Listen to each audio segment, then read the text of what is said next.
Hi friends, welcome to mini சமையல். இன்றைக்கி நம்ம சேனலில் சூப்பரான டேஸ்ட்டில் குழந்தைங்களுக்கு ரொம்பவே பிடிச்ச ஒரு அருமையான ஸ்நாக்ஸ் கப் கேக் எப்படி பண்ணுறதுன்னு தான் பார்க்க போகிறோம். இனியும் இந்த கப் கேக்கெல்லாம் நம்ம கடைகளில் வாங்கி கொடுக்க வேண்டிய அவசியமே இருக்காது. நம்ம வீட்டு குழந்தைங்களுக்கு நம்ம கையாலே நல்ல சிம்பிளான மெத்தடில் சூப்பரான இந்த கப் கேக்கை வீட்டிலே செஞ்சு கொடுக்கலாம். சாப்பிட்றதுக்கு நல்ல பஞ்சு போல் சாஃப்டாக இருக்கும். கடைகளில் கிடைக்கக்கூடிய அதே டேஸ்ட்டில் அப்படியே இருக்கும். இந்த கப் கேக் செய்கிறதுக்கு நான் பேப்பர் கப் வந்து ஆன்லைனில் தான் பர்ச்சேஸ் பண்ணியிருந்தேன். ஒருவேளை உங்ககிட்ட இந்த பேப்பர் கப் இல்லைன்னா கூட வீட்டில் உள்ள ஒரு சின்ன சின்ன பவுலில் கூட நீங்கள் இந்த கப் கேக்கை ஈஸியாக செய்யலாம். உங்கள் வீட்டு குழந்தைங்களுக்கும் வீடியோ முழுசையும் ஸ்கிப் பண்ணாமல் பார்த்துட்டு வீட்டில் ட்ரை பண்ணி பாருங்கள். இப்போ இந்த கப் கேக் எப்படி செய்யலாங்கிறத வீடியோக்குள்ளே பார்க்கலாம். இதை செய்கிறதுக்கு ஃபஸ்ட்டு ஒரு மிக்சிங் பவுல் எடுத்துக்கோங்க. அதில் 2 முட்டையை உடச்சிட்டு சேர்த்துக்கோங்க. இப்போ இந்த முட்டையை நல்லா எலக்ட்ரிக் பீட்டர் வச்சு நம்ம பீட் பண்ணி எடுத்துக்க போகிறோம். நான் இப்போ யூஸ் பண்ணுற இந்த எலக்ட்ரிக் பீட்டரை வந்து ஃப்ளிப்கார்ட்டில் தான் நான் வாங்கினேன். ஸ்கார்லெட்டுங்கிற பிராண்டில் 7 ஸ்பீடு எலக்ட்ரிக் பீட்டர் தான் வாங்கியிருக்கேன்.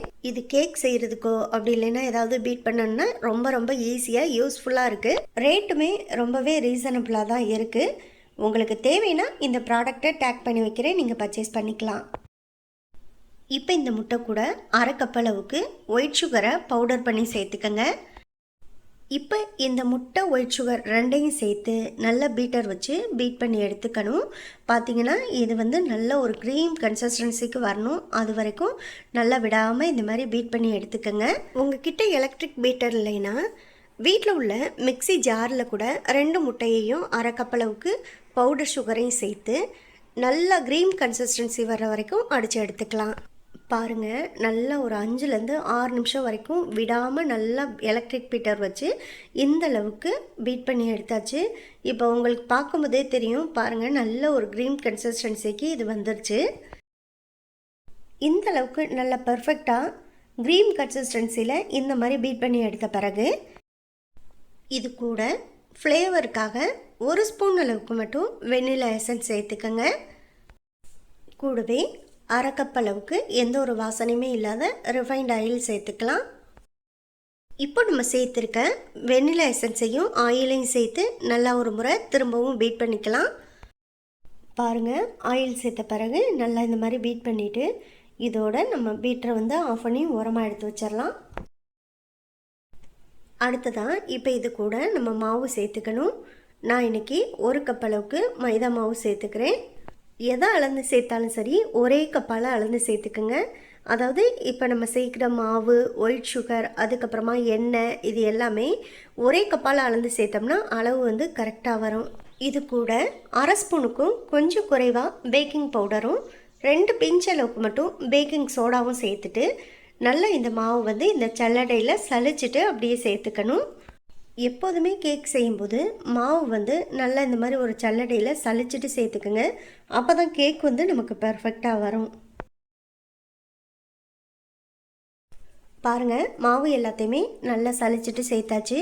இப்போ இந்த மாவு வந்து கட்டிப்பட விடாமல் நல்லா இந்த மாதிரி ஒரு விஸ்க் வச்சோ இல்லை கரண்டி வச்சோ நல்லா ஸ்மூத்தாக இதை கலந்து எடுத்துக்கணும். பாருங்கள், கலந்து விடும்போது இந்த மாவு வந்து ரொம்ப டைட்டாக நமக்கு கெட்டியாக இருக்கும். அந்த சமயத்தில் கொஞ்சமாக காய்ச்சி ஆற வச்சு வடிகட்டின பால், ரொம்ப அதிகமாக சேர்க்கக்கூடாது.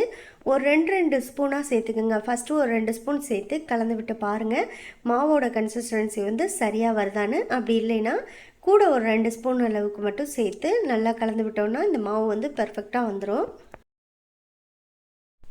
ஃபஸ்ட்டு ஒரு 2 ஸ்பூன் அளவுக்கு நம்ம பால் சேர்த்துட்டு கலந்து விட்டதுக்கப்புறமா இந்த அளவுக்கு இன்னும் கொஞ்சம் கெட்டியாக இருக்குது. அதனால் கூட ஒரு 2 ஸ்பூன் அளவுக்கு பால் சேர்த்துட்டு திரும்பவும் கலந்து விட்டுக்கலாம். இப்போ பாருங்கள், பாலும் சேர்த்து நல்லா கலந்து விட்டாச்சு. கடைசியாக இதை மாவை எடுத்து பார்த்தோன்னா இந்த மாதிரி ஒரு கன்சிஸ்டன்சியில் இருக்கணும். இதுதான் சரியான பக்குவம். இப்பொழுதைக்கு மாவு வந்து அப்படியே ஓரமாக இருக்கட்டும். அடுத்ததாக கேக் வேக வைக்கிறதுக்கு இந்த மாதிரி ஒரு பிளேட் எடுத்திருக்கேன். அதில் தான் இப்போ கேக் செய்கிறதுக்கேற்ற அந்த பேப்பர் கப் எல்லாத்தையுமே நான் அடுக்கி வச்சுக்க போகிறேன்.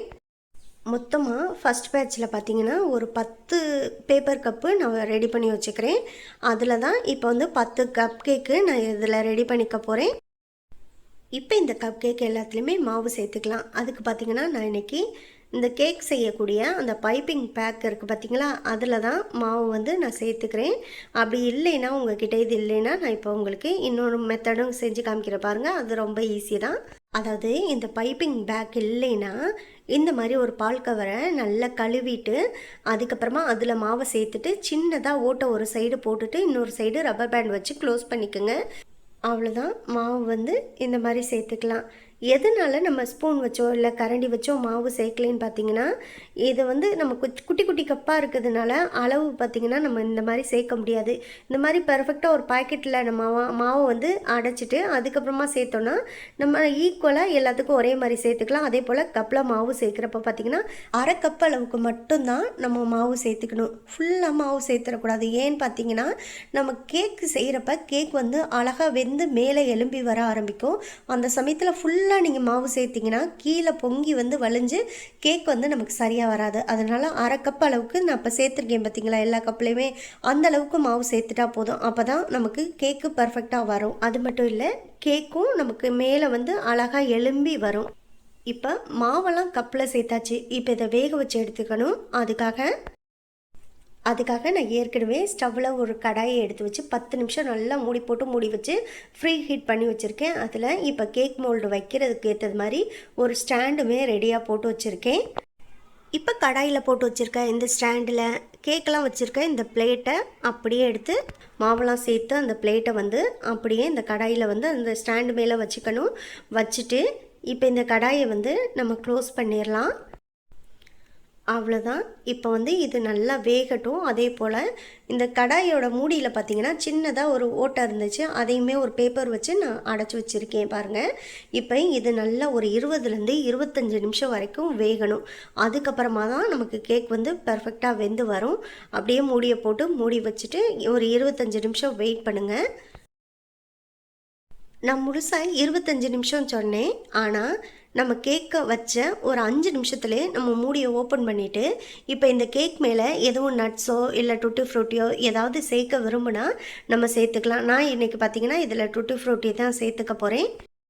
இந்த டுட்டி ஃப்ரூட்டிக்கு பதிலாக நீங்கள் எதுவும் நட்ஸு சேர்க்க விரும்பினா கூட சேர்த்துக்கலாம்.